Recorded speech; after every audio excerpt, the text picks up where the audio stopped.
Olá, meu povo! Estamos aqui novamente para mais uma aula de biologia, né? Essa aula corresponde à correção das atividades de biologia da terceira série, atividades essas que vocês resolveram no dia 17 de abril de 2020, tá?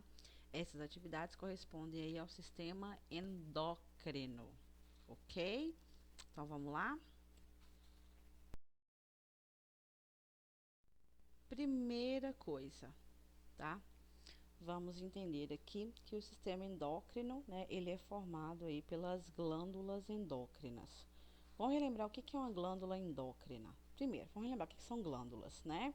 O tecido glandular é, né, um tipo de tecido epitelial glandular. Nós temos três tipos de glândulas no nosso corpo: as glândulas exócrinas, as glândulas endócrinas e as glândulas mistas ou anfícrinas, né? Glândulas exócrinas são aquelas que secretam substâncias que são eliminadas, né, do corpo, saem do corpo ou são liberadas diretamente no sistema digestório. As glândulas endócrinas são aquelas que secretam, que produzem hormônios, né? Hormônios são substâncias químicas que são secretadas pelas glândulas endócrinas e liberadas diretamente na corrente sanguínea. Estes vão atuar sobre diversos órgãos do nosso corpo. E glândulas mistas ou anfícrinas são aquelas que apresentam funções exócrinas e endócrinas. Nós temos aí como exemplo pâncreas, ok? Então vamos ver aqui quais são as nossas glândulas endócrinas. Vamos começar aqui pela hipófise, também chamada de glândula pituitária, né? A hipófise era chamada antigamente de glândula mestra por atuar, né, produzir hormônios que atuam sobre vários e vários órgãos, tá? Hoje sabe-se que a hipófise ela atua, né, de acordo com as ordens, vamos assim dizer, do hipotálamo, que é uma estrutura do sistema nervoso central que a gente viu em aulas anteriores. Então, o hipotálamo controla aí a ação, né, da glândula hipófise, que secreta vários hormônios que nós vamos ver já já quais são. Então, aqui nós temos a hipófise, tá? Seguindo, temos a tireoide e a paratireoide. Se a gente descer mais aqui acima dos rins, nós temos as suprarrenais, temos o pâncreas, nos homens os testículos, nas mulheres os ovários. Então, as glândulas endócrinas, elas secretam hormônios, substâncias químicas que são liberadas na corrente sanguínea e atuam de várias e várias formas no nosso organismo, ok? Então, a nossa primeira pergunta é: o que são hormônio e onde esses hormônios são produzidos, tá? Então, como eu disse, hormônios são substâncias químicas produzidos, né, pelas glândulas endócrinas. E aqui nós temos as principais: hipófise, tireoide, paratireoide, suprarrenais, pâncreas, testículo nos homens, ovário nas mulheres. Então, a nossa resposta está aqui. Hormônios são substâncias químicas produzidas e liberadas por conjunto de células denominadas glândulas endócrinas, tá bom? A próxima questão, eu pedi para vocês quais são os principais hormônios produzidos pela hipófise e pedi para vocês citarem as funções desses hormônios, né? Eu sei que essa questão ficou um pouco grande, porém enviei um texto base para vocês que trazia uma tabela com todos os hormônios secretados por todas as glândulas, onde eles atuavam, quais suas funções.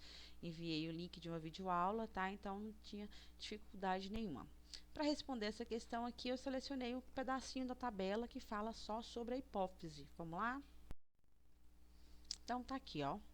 A glândula hipófise, ela secreta esses seguintes hormônios, tá? O tireoide estimulante, que é o TSH, como o próprio nome está dizendo, ele regula a atividade da glândula tireoide. O adrenocorticotrópico, o ACTH, regula a atividade da parte mais externa da glândula adrenal, do córtex da adrenal. O FSH, folículo estimulante, na mulher estimula o desenvolvimento e a maturação dos folículos ovarianos. No homem estimula a espermatogênese. O luteinizante, o LH, na mulher estimula a ovulação, no homem estimula a produção de testosterona. O hormônio do crescimento ou hormônio somatotrófico, o STH, como o próprio nome já diz, ele estimula o crescimento, né, promovendo ali o alongamento dos ossos, estimulando também a síntese de proteínas e o desenvolvimento muscular. Prolactina estimula a produção de leite pelas glândulas mamárias e o aumento das mamas. A ocitocina, responsável por acelerar as contrações uterinas, auxilia no parto, tá? E também aqui pela expulsão do leite durante a amamentação. E por último, o antidiurético, o ADH, é liberado, né, quando há pouca concentração de água no sangue. Ele diminui a eliminação de água pela urina, tá? Então, antidiurético, ele ajuda aí a reter água. Gente, um erro muito grande é que muitos alunos imaginam que o hormônio antidiurético é secretado pelas suprarrenais, né? Porque como ele está ligado aí à excreção, as suprarrenais ficam acima dos rins, né? Muitos alunos imaginam aqui que ele é produzido pelas suprarrenais, mas não. O antidiurético ADH é produzido pela hipófise. Lembrando que a glândula hipófise ela é controlada pelo hipotálamo, que é uma estrutura do sistema nervoso central, ok? Vamos dar continuidade à nossa aulinha? Questão número 3. Explique a relação existente entre o pâncreas, a insulina e a diabetes. Galera, como eu disse no início da aula, o pâncreas é uma glândula mista, né? Ele desempenha funções exócrinas e funções endócrinas. Na sua função exócrina, o pâncreas produz aí o suco pancreático, né, que vai ser liberado lá no intestino delgado, né, auxiliando no processo digestivo. Como função endócrina, o pâncreas produz os hormônios insulina e glucagon. Esses dois hormônios atuam de forma antagônica, né, estão relacionados aí à concentração de glicose na corrente sanguínea, ok? Então, ó, com relação à insulina, o pâncreas produz o hormônio insulina. Qual a função da insulina? A insulina, ela retira o excesso de glicose, ou popularmente, o excesso de açúcar da corrente sanguínea. Indivíduos diabéticos, eles têm deficiência, ou seja, na produção da insulina, ou produzem pouca insulina, ou essa insulina produzida, ela não consegue desempenhar o seu papel. Por isso que indivíduos diabéticos têm que fazer aí o controle da glicemia durante, né, o decorrer do dia, no decorrer da vida, né? E se a quantidade de açúcar no sangue estiver muito alta, ele tem que tomar a insulina, tem que injetar esse hormônio insulina aí intramuscularmente para que esse hormônio vá lá e retire o excesso de açúcar da corrente sanguínea. Então vamos ver a resposta? Olha só, resposta. O pâncreas, como eu já havia dito, produz a insulina. A insulina é responsável por regular a quantidade de glicose na corrente sanguínea, tá? A insulina está relacionada com um distúrbio hormonal conhecido como diabetes mellitus, enfermidade em que a pessoa apresenta taxa elevada de glicose no sangue devido à má produção ou mau funcionamento da insulina pelo organismo. Beleza? Vamos para a próxima. 4, tá? Uma questão da Universidade Federal aqui, 2004, ela fala o seguinte: tireoide preguiçosa reduz risco de câncer de mama. Mulheres que têm a glândula tireoide preguiçosa têm menos risco de ter câncer de mama, de acordo com um novo estudo da Universidade do Texas, nos Estados Unidos.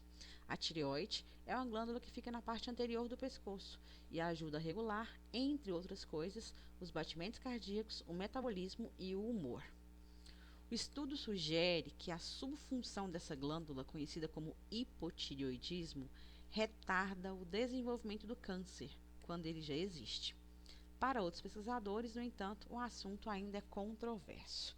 Galera, vamos lembrar que o termo hipo quer dizer pouco. O termo hiper quer dizer muito. Quando se fala em tireoide preguiçosa, só está dizendo aqui que essa glândula tireoide, ela vai estar produzindo pouco hormônio, causando um quadro chamado de hipotireoidismo, né? A glândula tireoide produz os hormônios T3, T4, que são hormônios que atuam desenvolvendo diversas funções em nosso organismo, tá? Como o próprio texto falou, ó, a tireoide é uma glândula que fica na parte anterior do pescoço e ajuda a regular, entre outras coisas, os batimentos cardíacos, o metabolismo e o humor. Quando se fala em metabolismo, o que seria o metabolismo? Conjunto de reações químicas, né, que ocorrem aí no interior das células. Então, se a tireoide está preguiçosa, se ela produz pouco hormônio, o seu metabolismo ele fica lento, tá? Vamos lembrar, o que é um câncer? Um câncer nada mais é do que uma mitose acelerada das células, certo? Ocorre aí uma aceleração no processo mitótico. Então, se a tireoide está preguiçosa, produzindo pouco hormônio, e o seu metabolismo fica lento, tá? Dá para entender aqui que até mesmo o processo de divisão celular, o processo mitótico, vai se tornar lento, o que pode aí retardar o desenvolvimento do câncer.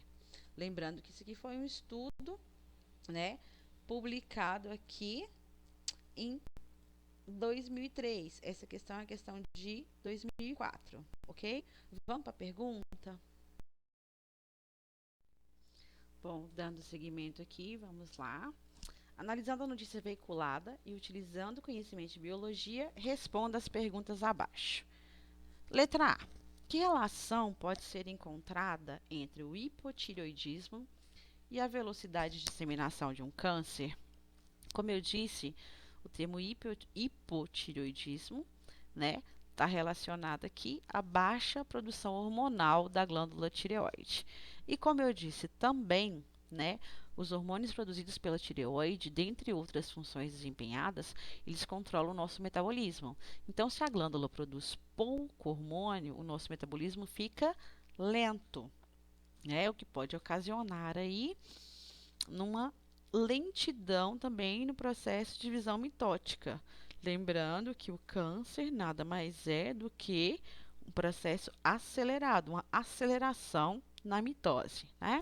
Então, a resposta, o hipotireoidismo consiste na redução da atividade metabólica, causada pela redução dos níveis dos hormônios T3 e T4. Esses hormônios poderiam acelerar o desenvolvimento de um tumor, tá? Então, se reduz a quantidade dos hormônios, o metabolismo fica lento. Então, essa é a resposta. O hipotireoidismo, que é caracterizado pela redução na produção hormonal, leva a redução da atividade metabólica, o que pode levar a um desaceleramento do processo mitótico, dos processos de divisões celulares, o que pode, né, levar aí a retardar o desenvolvimento do tumor, tá bom? Dando seguimento, vamos para a próxima questão. Que hormônios são secretados por uma glândula tireoide normal? Como é regulada essa secreção? Vamos lá? A resposta. A glândula tireoide, ela secreta os hormônios T3, T4 e calcitonina. A secreção dos hormônios T3 e T4 é estimulada pelo hormônio tireotrófico, TSH, o qual é produzido pela adenohipófise. Já a secreção da calcitonina é estimulada pelo aumento da concentração de cálcio no sangue, tá? Porque a calcitonina controla aí, está diretamente relacionada ao controle da quantidade de cálcio na corrente sanguínea, ok? Letra C. Para a produção de seus hormônios, a tireoide se utiliza de um íon. Que elemento é esse? Talvez vocês se lembrem, né? Acho meio difícil, mas vamos lá. Lá na primeira série, quando a gente estava estudando a composição química dos seres vivos, lá em substâncias inorgânicas, nós vimos aí os sais minerais, né? Dentre os sais minerais estudados, nós vimos o iodo, né? E vimos que o iodo atua no nosso organismo, né, como um sal mineral, que tem como função aí controlar a produção hormonal da glândula tireoide. Por isso ele deve ser ingerido aí em pequenas quantidades, né, no decorrer dos nossos dias, né? Vimos também que a carência do iodo pode causar uma doença chamada de bócio endêmico ou PAPO, né?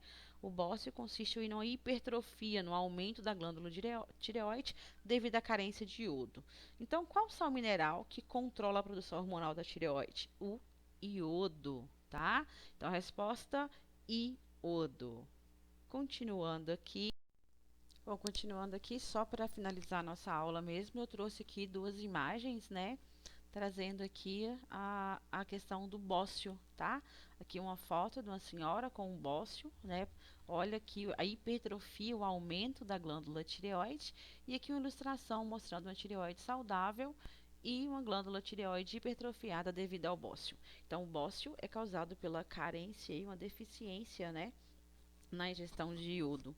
Uma carência de iodo na alimentação causa o bócio, porque o iodo controla a produção hormonal da glândula tireoide, tá? Foi lindo, muito obrigada pelo carinho de vocês, obrigada pela dedicação durante a resolução das nossas atividades, tá? Só lembrando que estou com saudades. Beijos!